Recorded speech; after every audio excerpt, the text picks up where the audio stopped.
This is recently elected President of the Philippines. And if you've been sticking around Philippine news, you will most likely hear about the recently elected leader, Ferdinand Marcos Sr., commonly known as Bong Bong. And if that rings a bell to you, you are most certainly correct. He is the direct son of the former dictator of the Philippines with the same name. And even though he had a landslide victory in the 2022 elections, many people still reject him and his running mate Sara Duterte. But why? To answer that question, we will have to look back at 1965, almost 6 decades from now, where Bong Bong's late father was the Senate President at the time, Ferdinand, won the presidential office against former President Diosdado Macapagal. His first term was mostly known for its expansion of the military and eventual participation on the Vietnam War, sending 10,000 troops in total, and its various infrastructure projects. At this time of the country, the presidential terms are only 4 years compared to nowadays 6-year terms. So in the Philippines 1969 election, he will win another massive landslide win against Sergio Osmeña Jr. But his term won't be like his last term.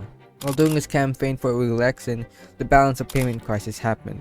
Marcos spent a total of 50 million worth in debt-funded infrastructure, triggering a balance of payments crisis.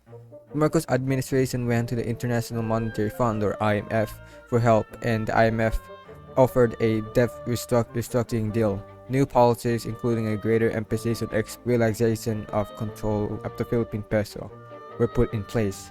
The peso was now allowed to float to a lower market value, resulting in drastic inflation and social unrest. While Marcos did win his re-election, Marcos' massive spending during the 1969 presidential campaign had taken its toll and triggered growing public unrest. Marcos' spending led to opposition figures such as Senator Lorenzo Tañada, Senator Jovito Salonga, and Senator Jose W. Diokno to accuse Marcos of wanting to stay in power even beyond the 2-term maximum set for the presidency by the 1935 Constitution, and they were most certainly correct. There were a lot of groups opposing Marcos, and this was in the time of the Cold War, a geopolitical tension against the United States and the Soviet Union. The Red Scare, a psychological crisis fear against the threat of communism, also had an effect in the Philippines. By the time Marcos gave the first State of the Nation address, or SONA, of his second term on January 26, 1970. The unrest born from the 1969 to 1970 balance of payments crisis, which exploded into a series of demonstrations, protests, and marches against the government. Student groups, some moderate and some radical, served as the driving force of the protests, which lasted until the end of the university semester in March of 1970. It will come to be known as the First Quarter Storm. And that is only one of the many examples of oppositions against Marcos, and to add more fuel to the fire, this happened.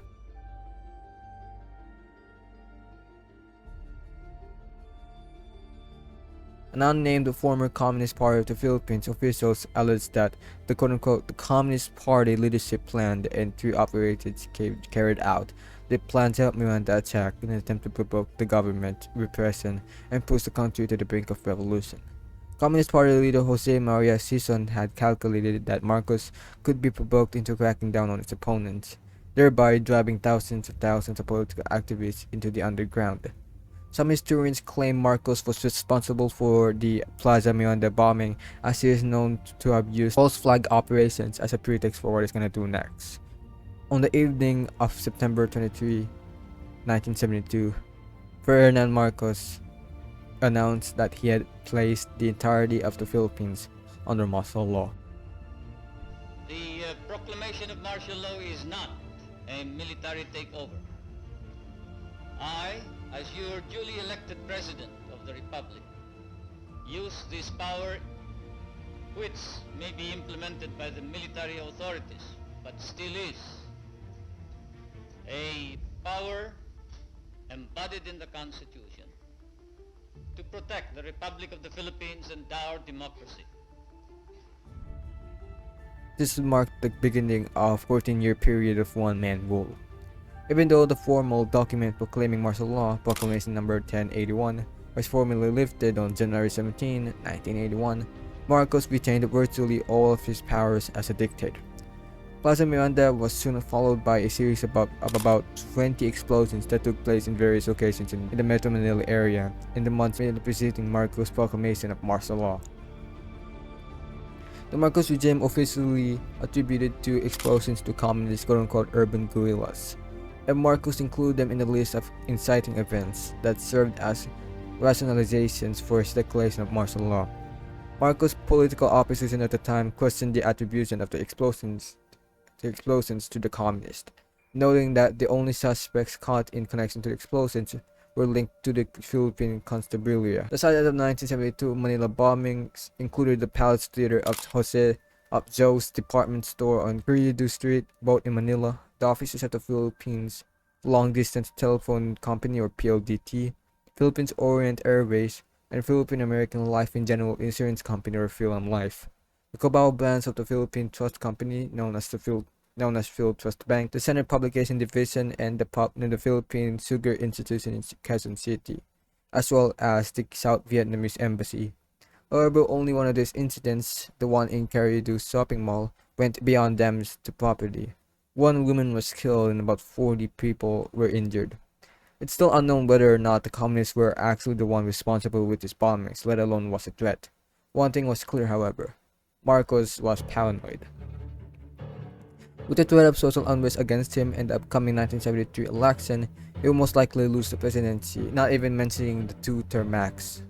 Going back to the few senators that opposed him back in 1969. He wanted more power. Proclamation number 1081, which Marcos had supposedly signed 2 days earlier on September 21, had come into force to extend the Marcos rule beyond the constitutional two-term limit. Ruling by decree, he almost dissolved press freedom and other civil liberties to add a propaganda machine, closed down Congress and media establishments, and ordered the arrest of opposition leaders and militant activists, including Senators Benigno Aquino Jr., Jovito Salogna, and Jose W. Diokno. Marcos claimed that martial law was the prelude to creating his Bagong Lipunan, or a new society based on new social and political values. However, unlike Ninoy Aquino's Senate colleagues who were detained without charges, Ninoy, and together with communist NPA leaders Lieutenant Corpus and Bernabé Buscaino, was charged with murder, illegal possession of firearms, and subversion. He referred to this social engineering exercise as the Bagong Lipunan, or New Society. The Marcos administration produced a wide range of propaganda materials, including speeches, books, lectures, slogans, and numerous of other propaganda songs to promote it. According to Marcos' book Notes on the New Society, it was a movement urging the poor and the privileged to work as one for the common goals of society and to achieve the liberation of the Filipino people through self-realization. The Marcos regime instituted a young organization known as the Kabataang Barangay, which was led by Marcos' eldest daughter, Emmy. Presidential Decree 684, enacted in April 1975, encouraging youths aged 15 to 18 to go to camps and do voluntary work. To instill patriotism among Filipino people and prevent the growing number of Chinese schools from propagating foreign ideologies, Marcos issued Presidential Decree number 176, preventing any educational institution to be established exclusively for foreigners or offer any curriculum exclusively for foreigners, and restricted the teaching of the Chinese language to not more than 100 minutes a day. Martial law was put on vote in July of 1973 in the referendum and was marred with controversy, resulting in 90% voting yes and only 9% voting no. And in his brutal dictatorship, Vice President George H.W. Bush praised Marcos for his quote-unquote adherence to democratic principles and to the democratic processes. No American military or politician in the 1970s ever publicly questioned the authority of Marcos, just to help fight communism in the Southeast Asian region. By 1977, reports of gross human rights violations had led to pressure from the international community, including newly elected US President Jimmy Carter. Put pressure on the Marcos administration to release Ninoy Aquino and to hold parliamentary elections to demonstrate that some quote-unquote normalization had begun after the declaration of martial law. Marcos did not release Aquino, but still announced that but still gone on with the 1978 Philippine parliamentary election, where he would still win, now known as the Prime Minister of the Philippines. And because the Marcos administration's spending had relied so heavily on debt since Marcos' first term in the 60s, the Philippines was left vulnerable when the U.S. economy went into a recession in the third quarter of 1981, forcing the Reagan administration to increase interest rates. The Philippine economy then started to decline. And then on August 21, 1983, opposition leader Benigno Aquino Jr. was assassinated on the tarmac at Manila International Airport. The opposition blamed Marcos directly for the assassination, while others blamed the military and his wife Imelda. Popular speculation pointed to three suspects. The first was Marcos himself, to his trusted military chief Fabian Ver.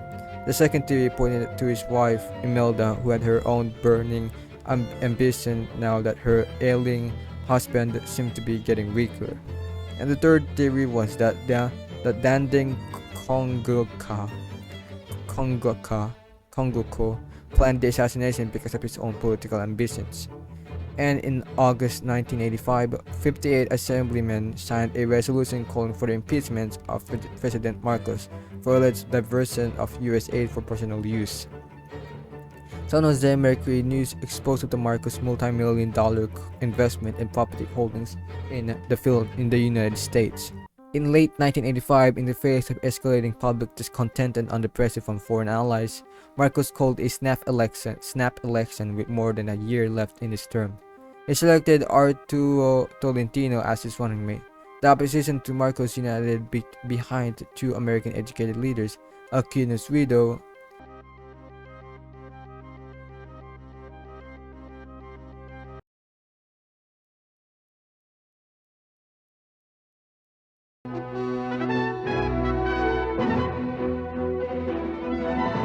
This Week with David Brinkley. Now from our Washington headquarters, here's David Brinkley. It's all changing by the minute, but from our open line to the Philippines, here's what is happening now. There is a mutiny, military and civilian,